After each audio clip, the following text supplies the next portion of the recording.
तो girls, good morning. आज जो हमारा टॉपिक है वो है आपका प्रकाश के प्रकार यानी काइंड्स ऑफ लाइट। इससे पहले हमने लाइट्स की डेफिनेशन पढ़ी थी, करेक्टरिस्टिक्स ऑफ लाइट पढ़े थे, और अब है आपके आगे का पार्ट इसमें काइंड्स ऑफ लाइट्स, ये प्रकाश के प्रकार। तो आइए इसके बारे में डिस्कशन करते हैं। आधारभूत प्रकाश 5 प्रकार के होते हैं, जो इस प्रकार हैं। फर्स्ट है आपका इसमें प्रत्यक्ष प्रभाव यानी डायरेक्ट लाइट। प्रत्यक्ष प्रकाश हल्के और गहरे रंग के बीच सबसे तीखा विपरीत प्रभाव उत्पन्न करता है। ओके गर्ल्स, और अति नाटकीय छाया उत्पन्न करता है क्योंकि इसमें प्रकाश प्रत्यक्ष रूप से वस्तु पर चमकता है। डायरेक्ट प्रकाश का मतलब है यहाँ पे जो हम लैंप के द्वारा जो भी हमें प्रकाश मिलते हैं उनसे है। यह क्या होते हैं? तीव्र चकाचौंध लाइट उत्पन्न करने वाले होते हैं।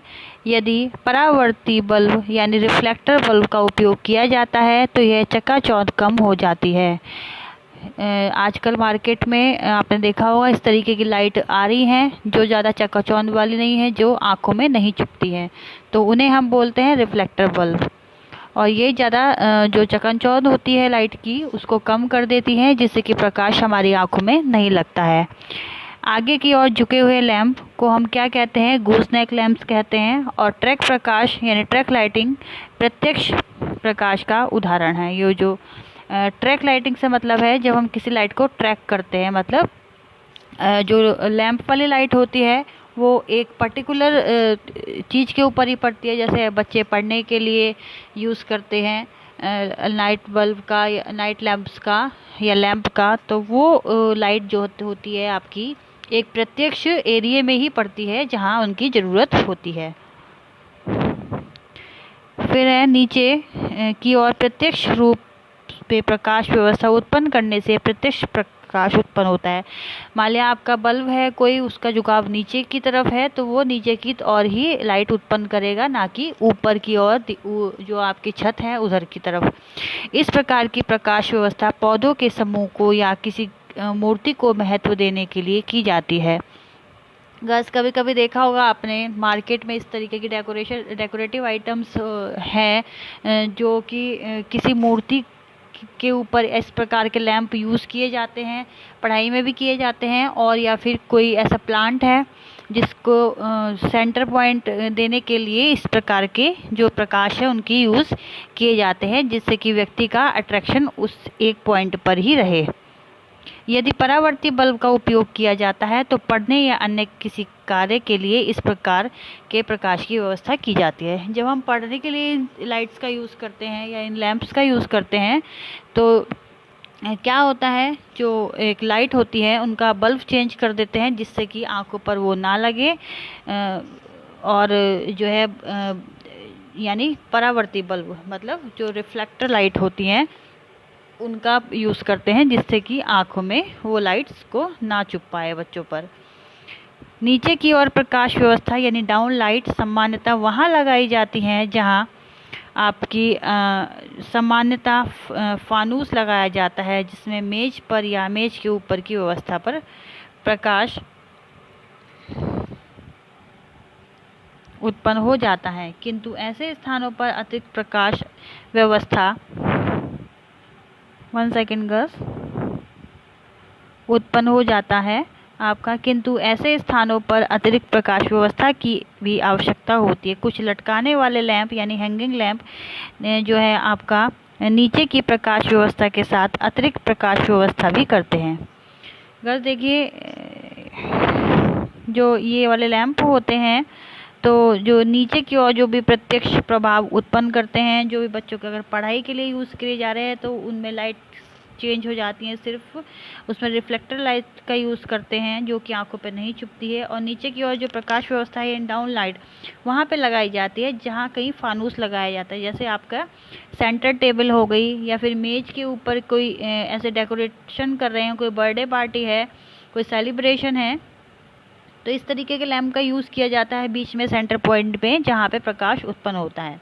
किंतु ऐसे स्थानों पर अतिरिक्त प्रकाश व्यवस्था की आवश्यकता भी होती है। लेकिन क्या होता है, एक अगर टेबल है उस पर हम लगाएंगे और पार्टी कर रहे हैं वहाँ, तो ये नहीं है कि उसी लाइट से काम चल जाएगा, उसके साथ साथ अन्य तरीके की लाइटिंग का भी यूज़ वहाँ पे करना पड़ेगा। कुछ लटकाने वाले लैंप नीचे की प्रकाश व्यवस्था के साथ अतिरिक्त प्रकाश व्यवस्था भी मतलब इसमें बताया गया है कि कुछ लैंप ऐसे भी यूज़ कर सकते हैं जो ऊपर से लटकाने वाले होते हैं, जिनका प्रकाश नीचे की ओर पड़ता है। फिर है आपका, चूँकि ट्रैक प्रकाश में जो है आपके विद्युत तार दिखाई नहीं देता, अतः इस प्रकार के प्रत्यक्ष प्रकाश का उपयोग खाली दीवार पर प्रकाश फेंकने के लिए किया जाता है। जो आपकी प्रत्यक्ष लाइट है, तो इनमें किसी प्रकार की तार व्यवस्था बाहर से उपयोग नहीं की जाती है। इनमें जो तार की व्यवस्था है अंडरग्राउंड रहती है और स्विच के माध्यम से हम उन लाइट को खोल सकते हैं, और इनका उपयोग जो है किसी दीवार पर प्रकाश डालने के लिए किया जाता है। इस प्रकार की प्रक्रिया को दीवार की धुलाई यानी वॉल वॉशिंग कहते हैं। ट्रैक प्रकाश यानी ट्रैक लाइटिंग का उपयोग चित्रों के समूह को प्रकाशित करने के लिए किया जाता है। जो हम ट्रैक लाइटिंग लगाते हैं उसका उपयोग कहाँ पे किया जाता है, आपका ट्रैक लाइटिंग के थ्रू किया जाता है। मतलब किसी दीवार पे कोई ऐसी चीज़ है जिसको हमें सेंटर पॉइंट देना है या फिर वो जो है उभारनी है, तो इस प्रकार के प्रकाश का उपयोग वहाँ पे किया जाता है। यदि ट्रैक प्रकाश यानी ट्रैक लाइटिंग को ठीक से नहीं लगाया गया तो यह छाया को विचलित कर सकती है या चकाचौंध उत्पन्न करती है। यदि हम ट्रैक लाइट को अच्छे से नहीं लगाएंगे तो वो क्या होगा, उसका ये भी हो सकता है कि वो लाइट हमें विचलित करे, मतलब कि एक जगह पे सेंटर पॉइंट पे अगर नहीं लगेगी तो हम अच्छे से जिस चीज़ को हम उजागर करना चाह रहे हैं डेकोरेशन में या फिर शो करना चाह रहे हैं एक पर्टिकुलर चीज़ को, वो अच्छे से नहीं उभर के आएगी और हमारा मन जो है विचलित हो जाएगा। सेकंड है आपका इसमें जो है अप्रत्यक्ष प्रभाव यानी इनडायरेक्ट लाइट। अप्रत्यक्ष प्रभाव ऐसे प्रकाश स्रोत से उत्पन्न किया जाता है जो छुपा हुआ होता है। प्रकाश की दिशा छत की ओर, मेहराब, कोव की ओर या अन्य किसी सतह पर होती है। प्रत्यक्ष प्रभाव जो है ऐसे प्रकाश के स्रोत में उत्पन्न किया जाता है जो कि छुपा हुआ होता है। जो प्रकाश की दिशा छत की ओर, मेहराब की ओर या अन्य किसी सतह पर होती है।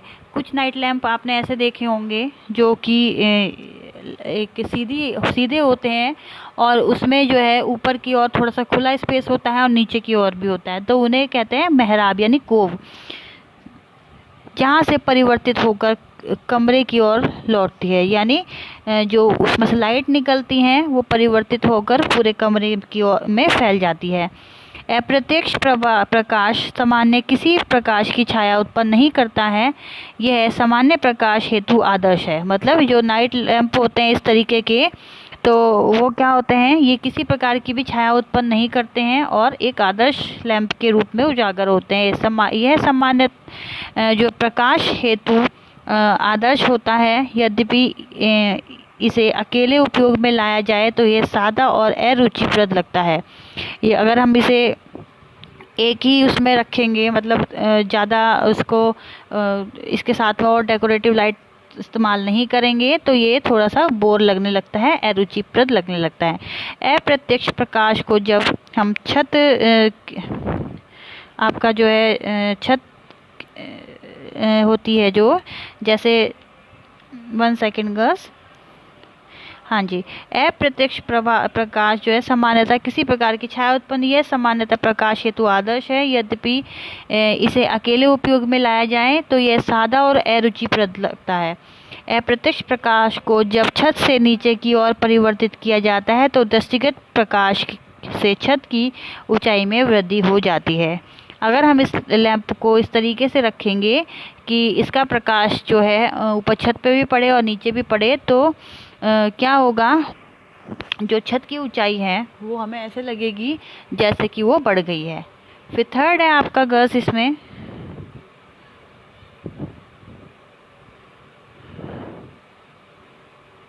थर्ड है आपका गज इसमें प्रत्यक्ष और अप्रत्यक्ष प्रभाव। ये आपका नेक्स्ट मीटिंग में हम डिस्कस करेंगे, क्योंकि इस स्लाइड में इतना ही पूरा होना था। इससे ज़्यादा अगर मैं आप लोगों का एक स्लाइड में करती तो आप लोग भी देखने में बोर हो जाते और मुझे भी समझाने में दिक्कत होती। तो गज कोई भी दिक्कत है, कुछ नहीं समझ में आ रहा है तो आप मेरे से जूम मीटिंग में डिस्कस कर लीजिएगा। और वीडियो को लाइक करना ना भूलें, लाइक और subscribe. Okay guys, take care, bye, thank you.